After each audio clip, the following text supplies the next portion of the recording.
네, 헌법재판소가 어제 종교적 신념 등을 이유로 한 입영 거부자를 처벌하는 현행병역법은 합헌이지만 대체 복무 조항이 없는 현행병역법은 헌법 불합치라는 판단을 내렸습니다. 이런 가운데 잠시 후에 2018 러시아 월드컵에서 독일을 물리치고 값진 1승을 거둔 축구 국가대표팀이 귀국하는데 손흥민 선수를 대신해서 군대에 가겠다는 청와대 국민청원이 올라와서 관심을 끌고 있습니다. 네, 이 밖에 사건 사고 소식들 살펴보겠습니다. 양지열 변호사 나와 계십니다. 어서 오십시오. 어서 오세요. 안녕하세요. 자, 어제 참 뜨거운 이슈였는데요. 이거 개념부터 좀 정리를 해보면 좋을 게 양심적 병역 거부자 처벌 조항은 합헌인데 대체 복무자를 규정하지 않은 병역법 조항은 또 헌법 불합치라고 했거든요. 그러니까 결과적으로 그 대체 복무를 인정해야 되는 거고 병역 거부자, 양심적 병역 거부자는 인정한다는 말인 거예요. 어떻게 정리해야 되는 거예요? 사실 정책 취지는 맞습니다. 지금 말씀하신 것처럼 대체 복무 제도를 전면적으로 도입하는 쪽으로 이끌었는데 네. 다만 그렇다고 해도 현재 뭐 재판도 여러 가지로 계류 중이기도 하고 또 앞으로 봤었을 때도 양심적 병역 거부 이외에도 병역을 회피하는 사람들이 발생할 수 있지 않습니까? 예. 그런 사람들을 막아야 할 필요성은 있기 때문에 처벌하는 조항은 그대로 두고 다만 처벌할 때 있어서 지금은 정당한 사유 없이 병역을 거부한 사람을 처벌한다고 하고 그 병역의 조항들을 보면 뭐 현역도 있고 부축력도 있고 여러 가지 있는데 그중에 지금 대체 복무라고 얘기하는 그 조항은 그 내용은 빠져 있거든요. 그러니까 대체 복무를 희망하는 사람들은 아니 내가 병역 의무를 안 하겠다는 건 아니고 뭔가 국가에서 내가 대신할 수 있는 일을 마련을 해주면 그렇게 하겠다라고 하는데 그걸 안 만들어 놓고 무조건 처벌하는 게 문제지 처벌 자체가 잘못된 건 아니다라는 식으로 얘기를 정리를 한 겁니다. 그러니까 그렇군요. 쟁점이 종교나 신념이 정당한 사유에 해당하느냐 그렇지 않느냐라는 것을 사실 구분을 해야 하는 것인데 거기에 대해서는 아직 명확하게 결론이 나지 않았고 이건 이제 법원의 판단에 맡겨지게 되는 거죠. 그러니까 법조항이 있으면서 그 법조항이 헌법에 어긋나느냐 맞느냐를 판단하는 것이 헌법재판소의 예. 역할이고 법조항이 정말 어떤 뜻이냐 여기서 정당한 사유가 있으면 이 병역 의무를 이탈할 수 있다라고 했는데 그럼 그 정당한 사유가 뭐냐를 판단할 수 있는 해석의 권한은 최종적으로 대법원에 있다라고 보거든요.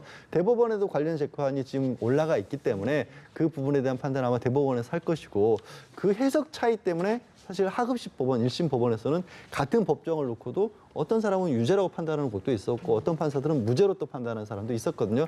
그거를 이제 대법원에서 입장 정리는 그쪽 입장 정리는 대법원에서 하게 되는 거죠. 그러면 이번에 이렇게 분위기가 좀 바뀌었기 때문에 병역 대체 복무제까지 도입을 해라라는 뭐 헌법재판소의 판단이 나왔기 때문에 앞서 말씀하셨던 그 대법원의 판결은 좀 어떤 방향으로 또 바뀔 거라고 좀 전망을 해보세요. 글쎄요, 그거는 이제 법원에서의 또 입장이긴 하지만은 말씀하신 것처럼 실제로 이 정당한 사유 안에 현재 문제가 되고 있는 부분들을 포함을 시키자. 그래서 지금 뭐 입건이 됐다거나 재판을 받고 있는 사람들에 대해서도 무죄를 해주자라는 가능성도 저는 어느 정도 생겼다라고 봅니다. 왜냐하면 기왕에 이렇게 법이 바뀌어졌기 때문에 이제 와서 어떤 사람들은 뭐 입영을 늦춘다든가 하는 방법으로 해서 새롭게 바뀔 법, 2020년부터 도입될 법에 따라서 대체복무를 할 수 있는 사람도 생길 텐데 그거를 피하지 못한 어떤 것 때문에 형사처벌을 또 새롭게 받아야 된다. 이미 시대적 흐름이 이렇게 좀 바뀌어 있다는 것이 증명이 된 상황에서 그거를 이제 대법원이 좀 뭐 그 부분이 더 중요하다고 생각한다면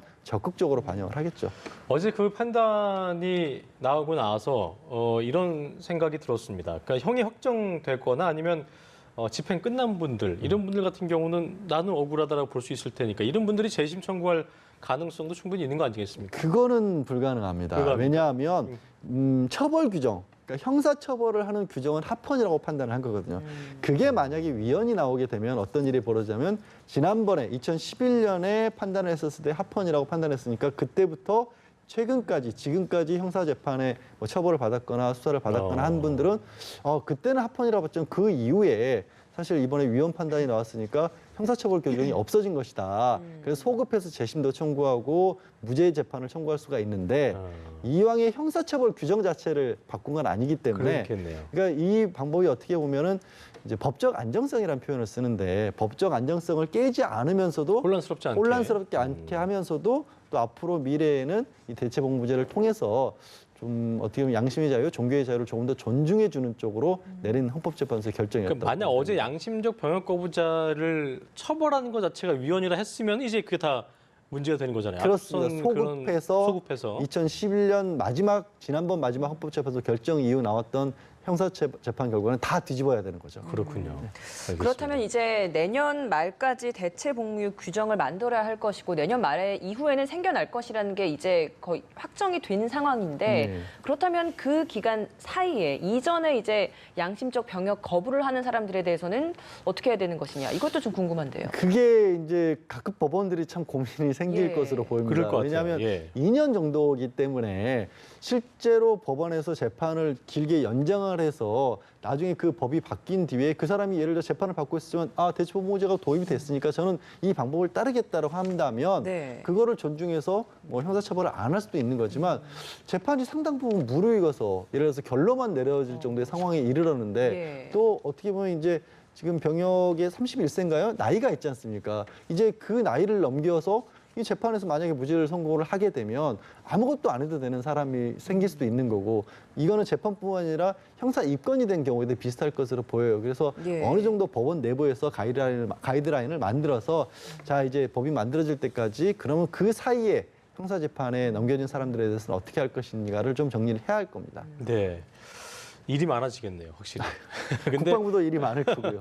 이게 보니까 그러니까 문제는 병역 의무를 다한 분들이나 이제 앞으로 해야 될 분들의 입장에서는 이런 이유로 대체 복무하거나 뭐 병역을 기피하게 된다면 형평성에 맞지 않냐는 게 가장 큰 문제인 거기 때문에 대체 복무제가 현역에 입영한 사람에 비해서 전혀 어떤 뭐 덜 힘들다거나 이러면 안 된다는 그 의견이 크거든요. 그렇죠. 그러니까 대체 복무제를 어떻게 마련해야 할 것이고 어떻게 해야 된다고 생각하시는지 좀 듣고 싶네요. 일단 말씀하신 것처럼 이게 그냥 군대를 가는 것보다 편하네라고 해서 나의 양심의 자유나 종교와 자유는 아무 관계없이 대체복무제를 선택하는 것은 막아야겠죠. 예. 하지만 그렇다고 또 감정적으로 해서 너무 더 무겁게 하는 것도 또 그것도 좀 올바른 길은 아닐 것으로 보이고요. 예. 이게 결국 병역이라고 우리가 표현을 하고 있지만 헌법상에 나온 걸로 보면 우리 대한민국 국민 모두에게는 국방의 의무가 주어져 있습니다. 그렇죠. 그리고 남녀노소를 불문하고 다 같이 주어져 있는데 그 국방의 의무를 다하는 방법 중에 하나로 지금까지 이제 병역이 가장 대표적이었는데 그럼 병역 이외에 다른 부분도 헌법상으로 놓고 봤을 때는 국방의 의무와 연결된 부분이라면 다하는 것으로 의무를 다할 수 있다라는 근거가 있는 거거든요, 분명히. 예. 그러면 그 방향으로서 여러 가지 방향을 찾을 수가 있지 않느냐. 지금도 어떻게 보면은 현역으로서 군대를 가는 분들도 있지만 의무 경찰을 통해서 그런 의무를 다하는 분들도 그렇죠. 있고 또 본인의 어떤 건강상의 사정이라든가 다른 이유로서 공익근무를 하는 분들도 있거든요. 그런 부분 중에 하나의 방법으로 만들어내야 하는데 다만 뭐 분명히 이건 있겠죠. 우려하는 바와 같이 이제 그 정말로 글자 그대로 그냥 단순히 훈련이 싫어서 피하는 사람들이 생길 그런 것을 경우도 있을 수 있잖아요. 막기 솔직히. 위해서 이런 여러 가지 것들 중에 첫째는 조금 더 일반 군을 가는 것보다 조금 더 어렵고 조금 더 장기간으로 하는 방법. 대표적으로 거론되는 게 기간을 좀 장기적으로 하는 부분이 거론이 그러니까 되고 현역보다 있습니다. 길게 한다. 왜냐하면 지금 이제 뭐 18개월 가량으로 현역을 가야 한다면 한 3년 가량을 대체복무를 해야 한다고 보면 20대 초중반에 1년 6개월이냐 3년이라는 엄청난 차이거든요. 큰 차이죠. 그런 부분들을 고려할 수도 있고 또 그냥 막연하게 선택할 수 있게 하는 게 아니라 실제로 이 사람이 종교의 자유나 양심의 자유 때문에 이 집총이나 병역 훈련을 거부하는 것인지를 심사하는 그런 제도도 마련이 돼야 될 것이고 그렇게 하고 있는 국가들도 좀 있습니다. 그렇기 때문에 그 부분들을 좀 많이 참고를 해야겠죠. 지금 같은 전향적인 판단이 내려진 데에는 아무래도 뭐 한반도의 평화적 분위기 뭐 이런 것 같은 사회적 분위기의 변화가 있기 때문인 것일 텐데 일각에서는 좀 아직은 안보 위협이 있는 상황인데 너무 섣부르는 게 아니었냐라는 시각도 있습니다. 어떻게 그렇습니다. 보십니까? 국방부의 공식적인 입장을 조금 인용을 하자면 지금 예. 50만 병사가 있는데 실제로 대체복무 내지는 이 병역을 또 그 거부해서 형사처벌까지 받는 사람들의 숫자는 뭐 1년에 1,000명이 못 이른다고 합니다. 그러면 크게 뭐 영향이 있는 숫자는 아닌 거거든요. 게다가 이제 점점 더 군 자체를 현대화돼서 예전처럼 전적으로 인력에 의존하는 어떤 군대에서 현대화 쪽으로 자꾸 기계화 쪽으로 바뀌고 있지 않습니까? 그런 부분도 고려를 해야 할 것이고요. 그런 여러 가지 사정 때문인지 말씀하신 것처럼 국민들의 인식도 처음에 이 사건이 헌법재판소에 올라갔던 2000년대 중반과 또 최근까지 보면 과거에는 뭐 7대3, 8대2 정도로 압도적으로 반대하는 의견이 높았다면 거의 절반 가까이 됐다고 합니다. 그래서 이제 운용의 미를 찾아야 하는 그런 상황이 되겠죠. 예.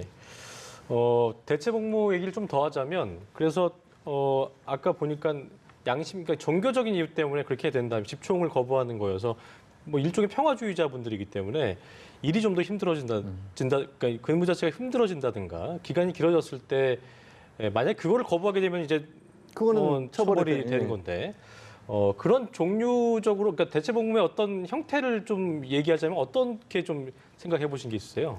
일단 첫 번째로 군 부대 내부에서 생각을 해본다라면 예. 지금 이제 이른바 군무원이라고 해서 민간 영역과 군사 영역이 좀 겹쳐 있는 역할들이 좀 있습니다. 그러니까 실제 우리 총기류를 다루지는 않는 그런 행정과 쪽에, 가까운 예. 사람들도 있고 그 사람들 같은 경우에도 전에 뭐 2차 세계대전을 소재로 했던가요?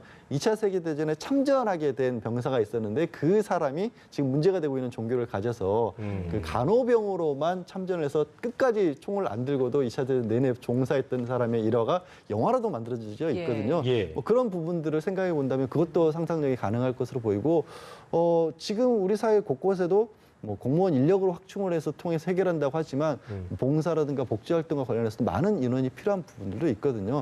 이제 그런 부분에 대한 어떤 뭐 도입도 가능할 것으로 보이고 낙도라든가 오지 지역이라든가 이런 부분들이 좀 그렇죠. 늘어나고 있지 않습니까? 도서 인구들도 줄어나고 하면서 농촌 지역도 줄어들고 있기 때문에 그곳에도 도움이 필요한 손길들은 많이 늘어나는 상황에서 그런 곳들에도 쓰일 수가 있을 것으로 보이고요. 한반도 상황이 급격적으로 변하고 있기 때문에 또 북한 관계에 있어서 무슨 일이 있을지도 모르는 거거든요. 거기도 또 인력이 많이 필요할 수도 있는 상황이 그렇죠. 될 테니까 그쪽에 인력을 쓸 수도 있겠죠. 예. 네, 알겠습니다. 네, 이번엔 다음 주제 살펴보도록 하겠습니다. 오늘 이제 우리나라 축구 잠시 후에, 대표팀이 귀국을 하게 되고 저희가 그 현장을 좀 연결을 해서 또 보여드릴 예정인데 이런 상황에서 지금 군대를 가겠다. 손흥민 선수를 대신해서 군대를 가겠다라는 청와대 국민청원이 또 올라왔다고 해서 또 예. 눈길을 끌고 있습니다. 이거 어떻게 보고 계십니까? 청와대 국민청원도 올라왔고요. 저는 개인적으로 제일 눈에 띄었던 게 멕시코 청년이 SNS를 통해서 예. 내가 대한민국 군대를 대신 가겠다. 손흥민 선수 대신. 네. 그렇게까지 이제 지금 분위기가 굉장히 뜨거운 거죠. 손흥민 선수가 아마 두 번째인가 세 번째인가로 월드컵에서 연속 골을 기록한 선수이기도 하고 또 지금 이제 대한민국을 대표하는 유럽파 선수 아니겠습니까? 그렇죠. 예. 독일을 격파하는 데 있어서 상상도 못했던 전 세계 1위 독일을 격파하는 데서 결정적인 선봉장이었죠, 역할. 정말. 예. 그리고 본인이 이제 기성용 선수의 어떻게 보면은 참 부상 때문에 출전을 못하는 것을 대신해서 어린 나이인데도 주장 역할을 훌륭하게 해줘서 팀을 이끌었기 때문에 그런 여러 가지 국민들의 어떤 마음이 뭐 보여진 것이겠지만 뭐 법적으로는 불가능한 설명 안 드려도 아시겠죠. 근데 이게 손흥민 선수가 그렇다면 군대 면제를 받기 위해선 일단 아시안 게임에서 금메달을 따야 되는 거죠. 예. 그러니까 올림픽으로는 동메달인 네. 거고 이상인 거고.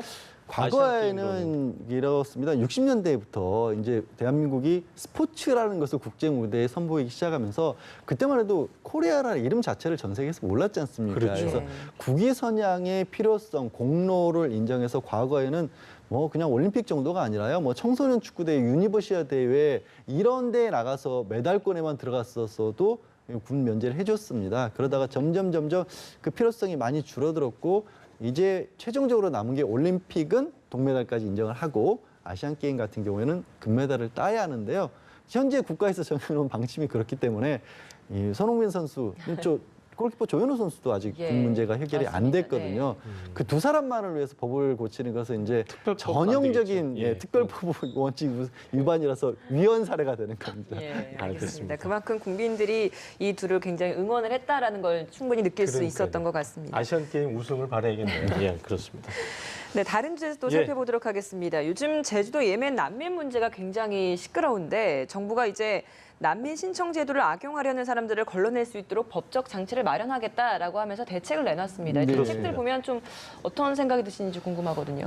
일단 정부 입장에서는 국민들이 굉장히 좀 두려움 같은 것들이 발생을 했고 정부에서도 예상하지 못했던 일이죠. 제주도에 무비자, 그러니까 사증 없이 들어올 수 있는 제주도의 관광 증진을 위해서 해놓은 제도인데 그 제도 때문에 갑작스럽게 500여 생각지도 명의 못했던. 예멘 그 출신들이 입국을 한 거 아니겠습니까? 그래서 정부도 어떻게 보면 생각도 못했던 일이고 국민들 입장에서도 이게 초유의 일이니까 이 예. 일을 어떻게 뭐 해결해야 될까 이런 관심사가 굉장히 뜨겁다 보니까 그동안 어찌 보면 아시아에서 유일하게 난민법을 만들어 놓고도 사실상 쓰일 일이 없다시피 했던 게 난민법이었거든요. 예. 그 부분에 있어서 국민들의 우려를 막으면서 또 국제사회 일원으로서 해야 할 역할들을 다 하기 위해서 일단 체제 정비를 나선 것이고요. 딱 이렇게 나눠서 보시면 될 것 같습니다. 첫째, 난민법을 바꾸는데 일단 경제적 이유라든가 다른 어떤 이익을 목적으로 해서 난민을 신청한 거는 맞겠다.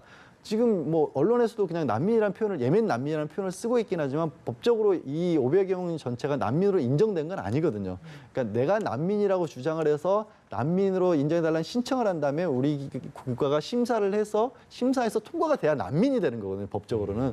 그 과정도 근데 지금은 거의 제대로 마련이 안 돼 있다는 겁니다. 그래서 한 사람 심사하는 데만 6개월 이상이 걸렸는데 담당자가 뭐 3명밖에 없다는 걸로 저는 들었는데. 담당자 3명 정도도 지금까지는 충분했다고 합니다. 왜냐하면 워낙 숫자가 많지가 않았었고 그래서 그 부분을 이제 말씀드린 것처럼 법으로는 오남용을 막겠다는 걸 원칙을 세워놓고 또 실효성을 다지기 위해서는 담당자들도 좀 늘려서 그렇죠. 제대로 이제 난민 네. 심사를 하겠다는 거죠. 지금 늘어난 인원수에 비해서 담당자들을 6명 늘리고 기간도 줄이겠다라고 하는 것들이 실효성이 좀 어느 정도라고 보시나요?